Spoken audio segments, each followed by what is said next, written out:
Welcome back, YouTube. I'm Melody from Bagel Egg and Let's Dig It Homestead. If you had the privilege of being in my live on Sunday night, I did like a little poll and asked who would like to see what I'm baking or making along the way. With this being the week of Thanksgiving, I got a lot of thumbs up. I gotta bring us along, so here we go.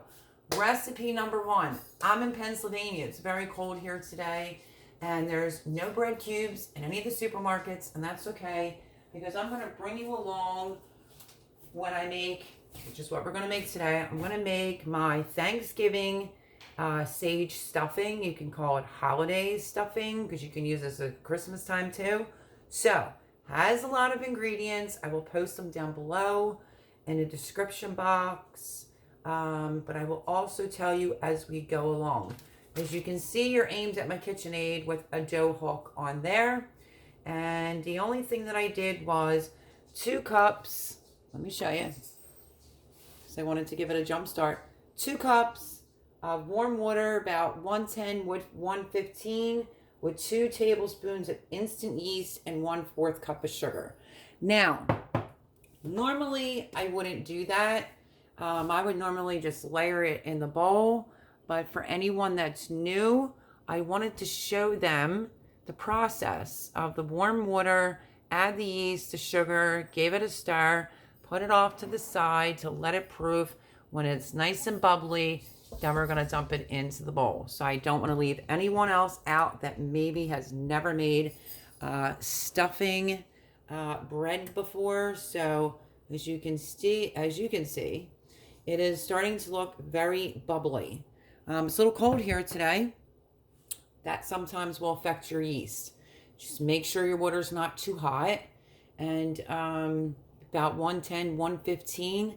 The sugar that goes in it feeds the yeast. But normally, I would just dump it all in one bowl.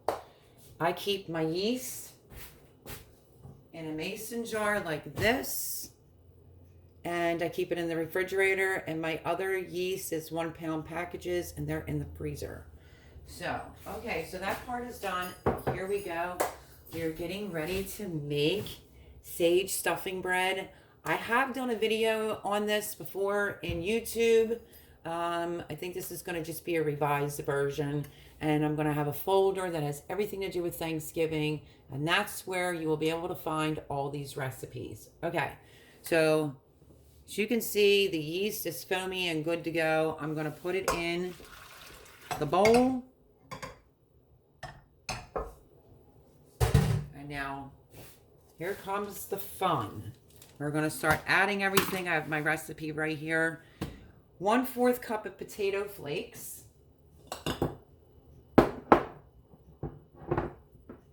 I keep everything that I bake with in mason jars. Keep it fresher. So 1/4 of a cup.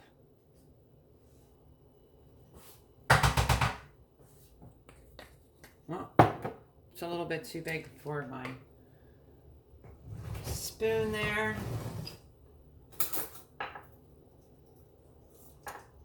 Let me just scoop it out this way with a tablespoon.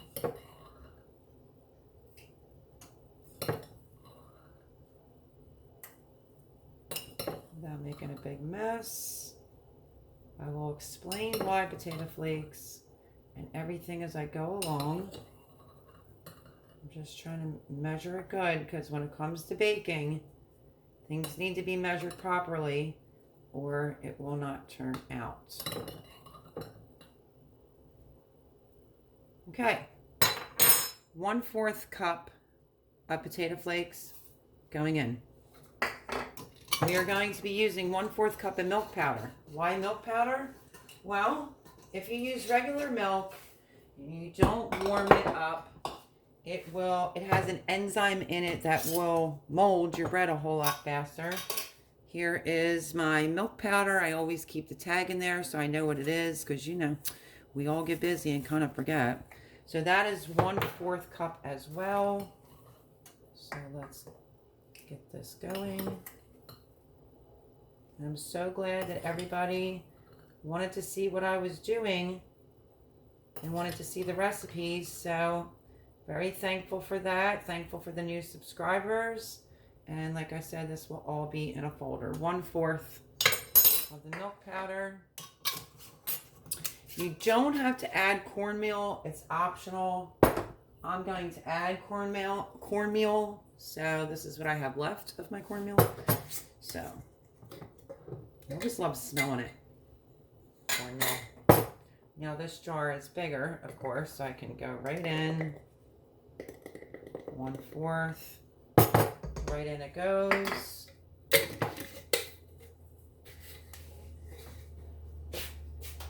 And everything that I'm done using, I'm going to move out of the way. Now, I'm going to need 2 eggs. I have farm fresh eggs.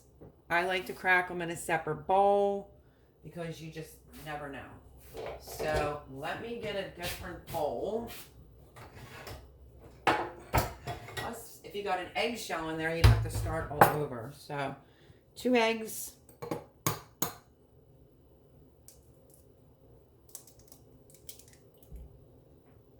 And there is my point right there, because there is a little eggshell.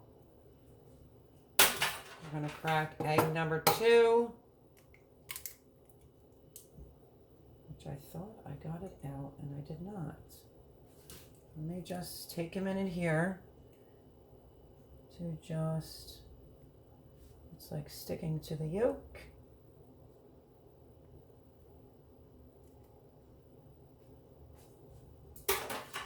This one's a feisty sucker.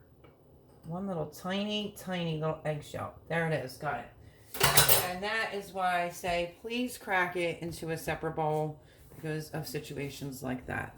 Okay, 2 eggs are going right in. And then we need 6 tablespoons of softened butter. Now, I may or may not have 6 tablespoons of softened butter, but I'll warm it up in the microwave because I just cleaned my butter dish. So 6 tablespoons.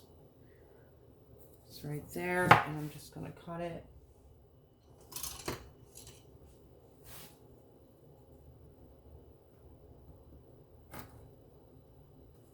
Same for.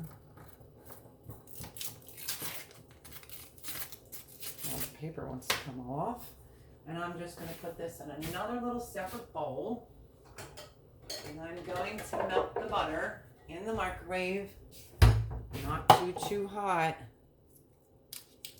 but normally I always have butter sitting out, but I put my butter dish in the dishwasher to clean it. So there we go. Okay.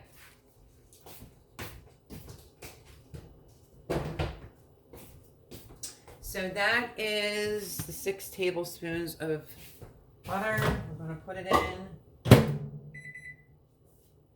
on 30 seconds, and we're going to keep an eye on it. I think our microwave is starting to go on the fritz. True story. Okay, I'm going to keep an eye on that. Let me move this out of the way.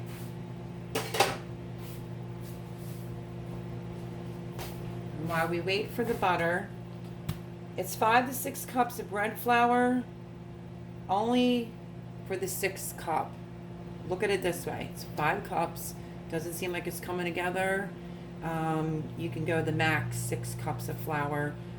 You can use bread flour, which is what I'm going to use. You can also use just all-purpose flour.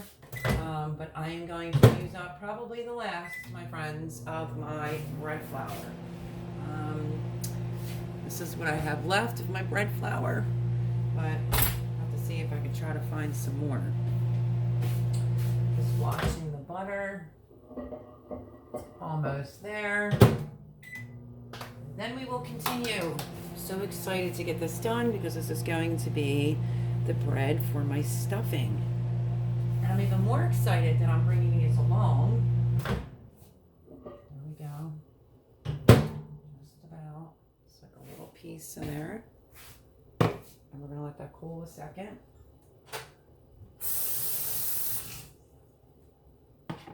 One tiny little piece.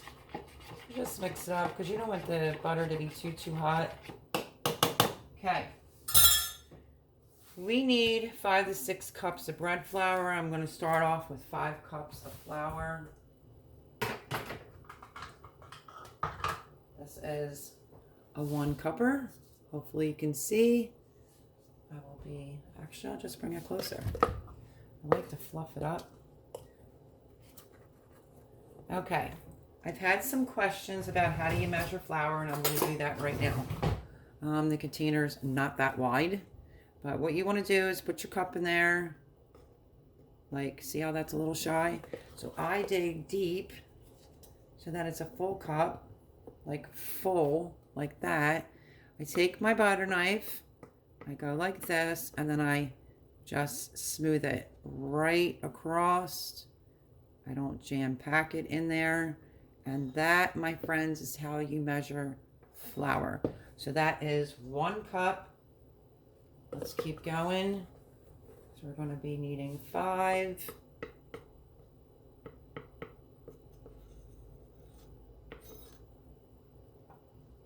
2.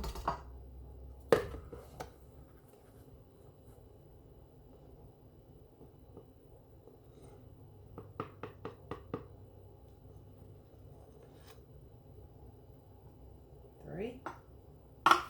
Whoops.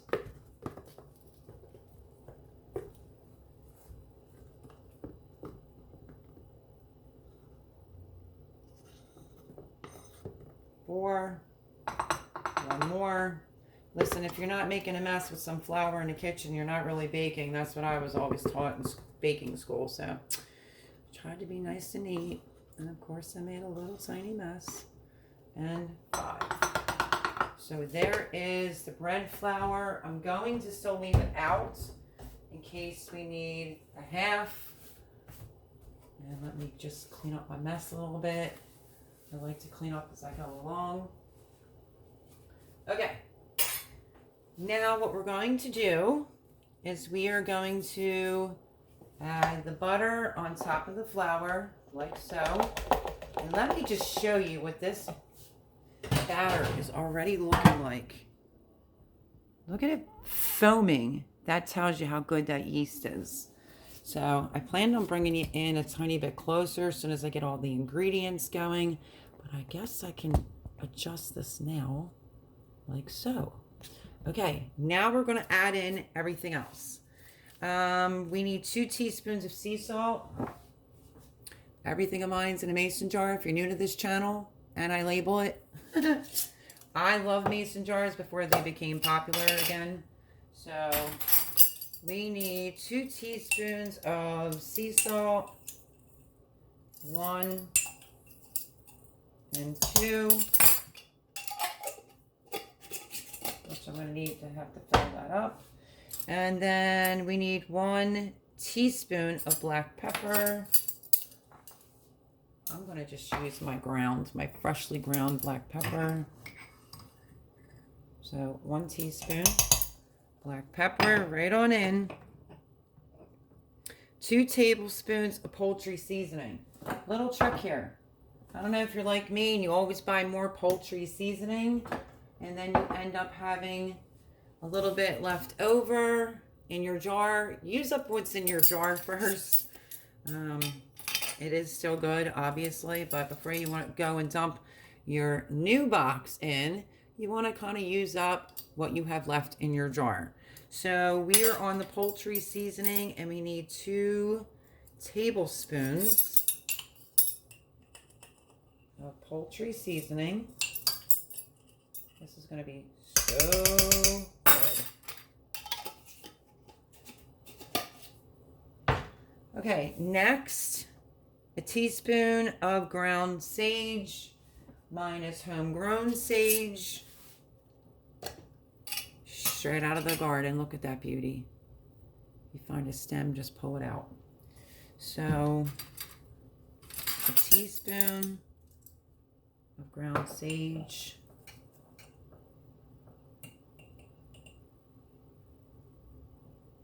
I just want to make sure no stemmy stems in here, because it happens sometimes when you're growing everything fresh from out of your garden. I do have fresh sage. growing still, but this is ground sage. So there we go, which was 1 teaspoon of ground sage. What I like to do for good measure is just take a little bit more, because why not? So like a teaspoon and a quarter. Okay, let me put the lid back on the sage. But I grew all this out of my garden this year, and I have a ton in baggies. So when this goes, I'll fill it up. Okay, teaspoon of granulated garlic. This is why it's good to have everything out in advance. Makes things move a little bit quicker. Garlic. And this is 1 teaspoon. Next, seems like a lot, but it's worth it. 1 teaspoon of onion powder.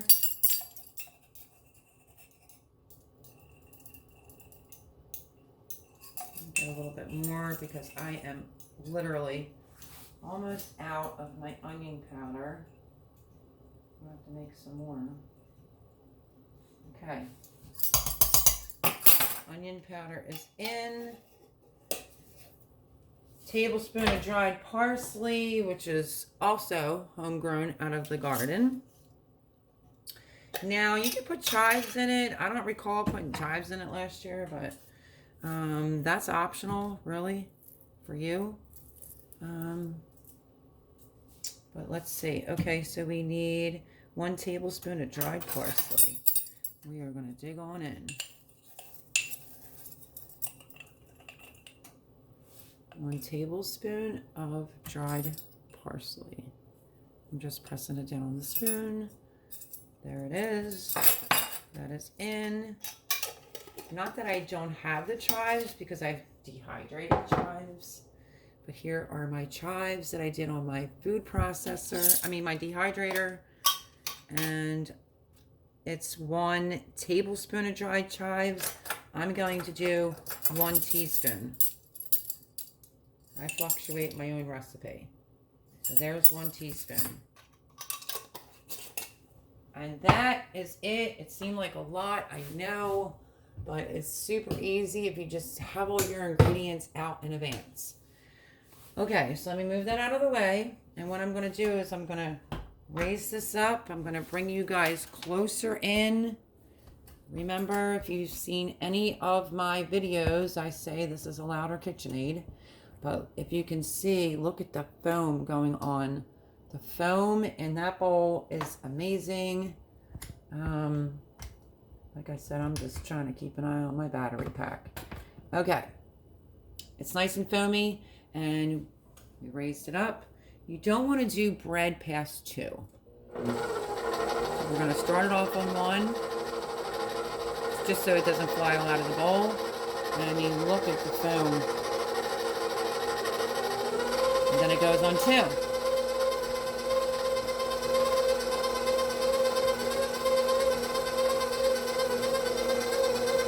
And you're going to basically just let this all come together so your bowl is nice and clean.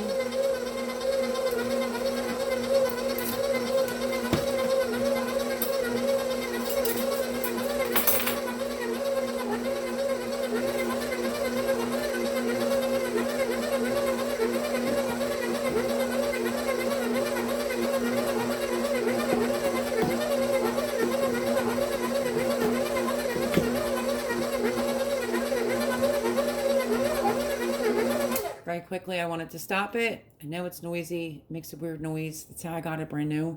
But I'm going to let this process go because of new followers, new subscribers that don't know how to bake. I'm going to take you through the process. So back on 2 it goes.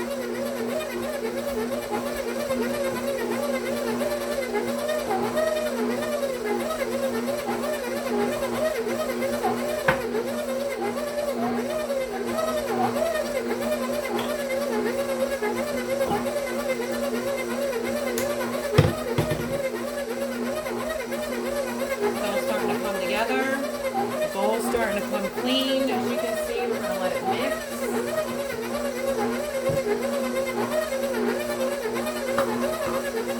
Look at that. See how the bowl is nice and clean? That's what it should do. As soon as you don't see really anything sticking to the bowl. Okay, now what we're going to do is we are going, oh, let me lower you down. We are then going to turn this.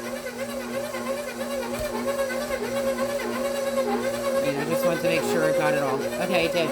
Now what we're going to do is we're going to let this knead for 5 to 7 minutes until it's nice and smooth. So I might not torture you for that. I'll bring it back right when it's almost nice and smooth. Okay.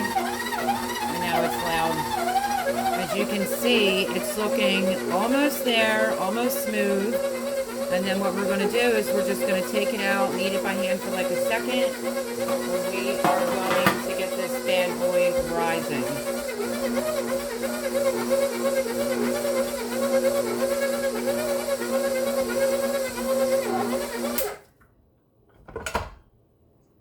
It's a little sticky. This is how you can tell if you're going to need your extra amount of flour, is if it's really sticking to your hands pretty bad. So with that being said, I am going to do by hand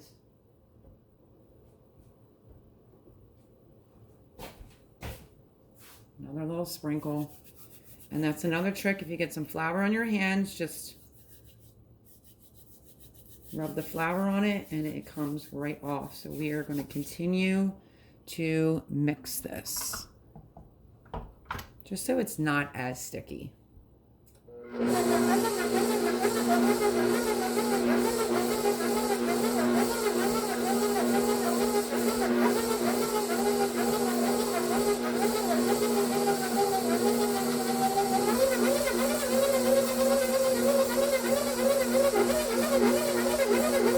that was about a quarter that I just grabbed with my hand. But that's what you need to pay attention to, because if it's cold in your house, it's cold outside, it does affect the amount of flour that goes into it. So that's why in the directions, I have 5 to 6 cups, because it's all going to depend on how sticky. See how it's pulling back? It's not as sticky. It's still a little bit. I could probably do a tiny bit more, which will then equal out to a half a cup.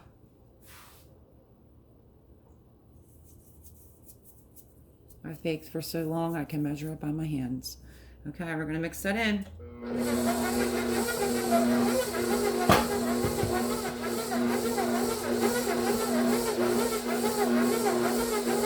that would be 5.5 cups.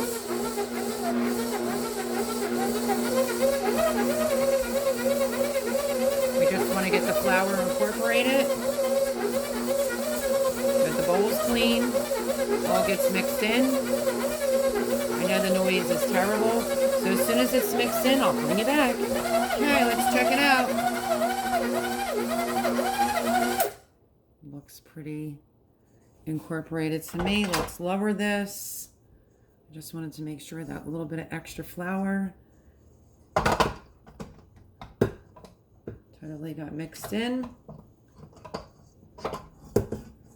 And then what we're going to do is we are just, there's the dough.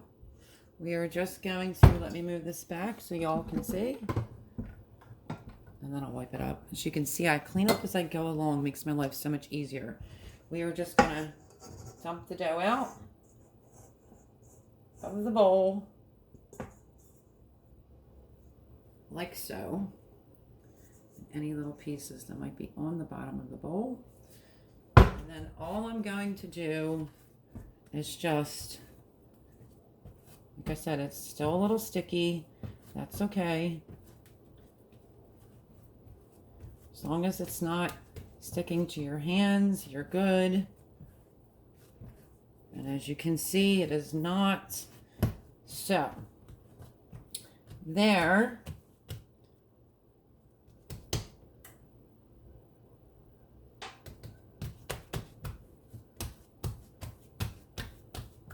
is our dough ball for our stuffing. Not too bad considering how cold it is in here today.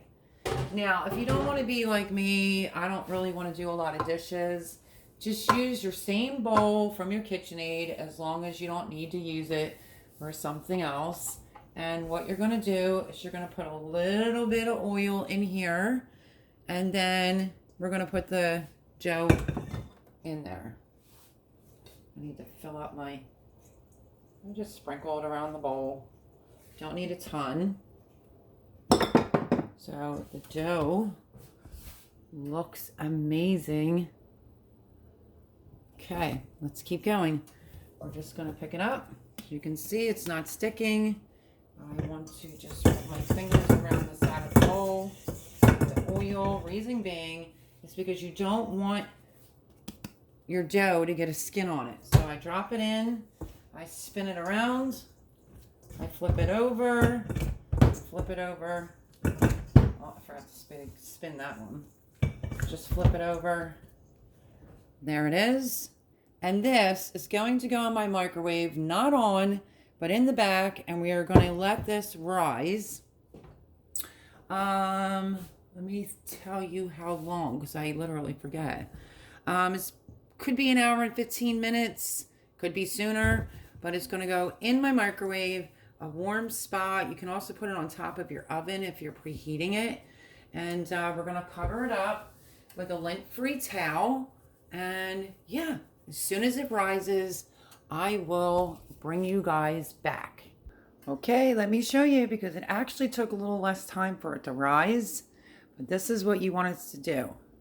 Double in size. There it is. Now we're going to move on to the next phase. So I'm going to turn you right here to this blank spot. Because what we're going to do is we are going to dump our bread right out. Look at how airy that is. Amazing. I have 2 bread pans.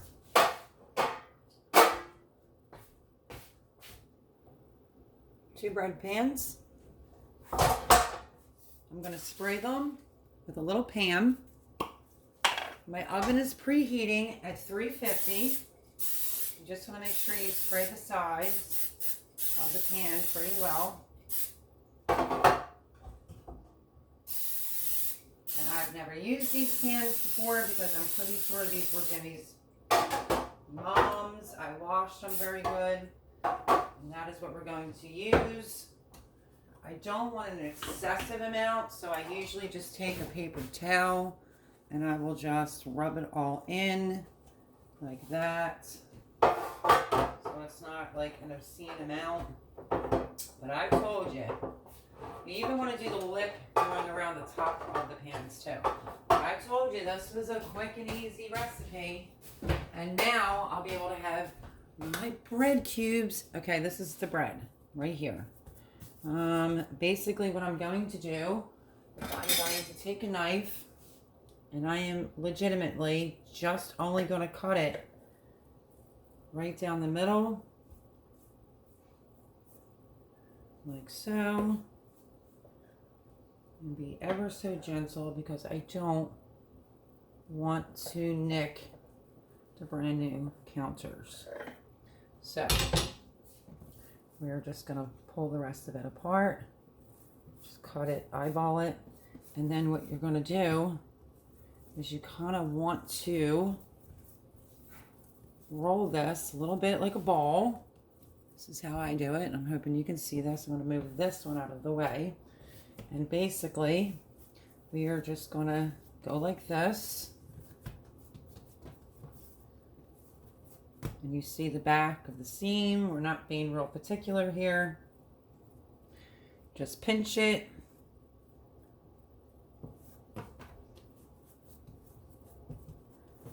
Give it a couple rolls, like you're rolling a cigar. Make sure it's semi-even. Okay. And now this one, we are going to put in the pan like so. And what I like to do Just kind of flatten it and shape it to the pan. Just like this.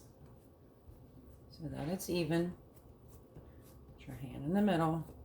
Just spread it all out.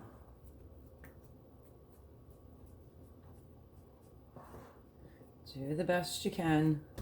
Don't forget, this is getting chopped for our bread cubes. So there's the one loaf done. I'm going to move it off to the side because it has to rise for a little bit longer. So this is your second rise. Once you get it into the pan, let's just roll this into a ball, and then I end up just rolling it like a cigar. If it really looks that bad, you can just redo it. Just like so. Super easy to do.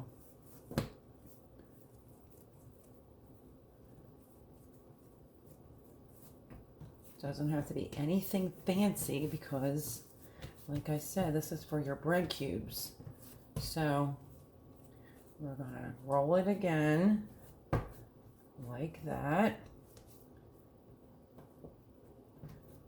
We're gonna roll it for the bottom seam. Roll it out like a cigar a little bit. Check the underneath. Pinch it. If you want it absolutely perfect, you can.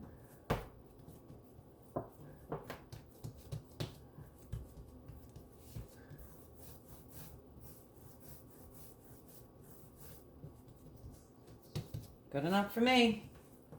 We're going to put this in the bottom of the pan. And you just take your fingers and you start spreading the dough out to the corners, from the middle, to get it to fit into the pan. So as you can see, it's not really a complicated recipe. It's a little bit of a longer video, but if I'm trying to show you how to make it, that's the way that it goes sometimes. But if I can help one person who cannot get bread cubes like me, this is the way to go. And that looks pretty good to me.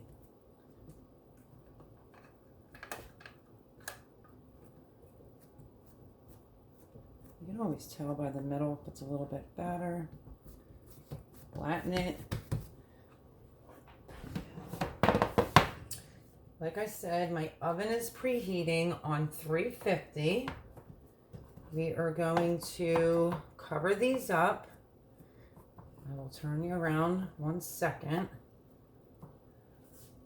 Let me wipe my hands off before I touch my tripod. There they are, the 2 loaves. And you can check them if you want.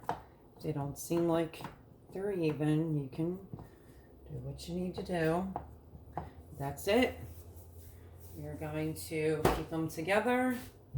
And we are going to let them rise just like that for approximately 30 minutes. And I will bring you back. We are almost there. We almost have something accomplished for Thanksgiving, which is going to be the sage stuffing bread cubes. So I will bring you back as soon as it rises. Okay, let's take a look. And there it is, completely risen.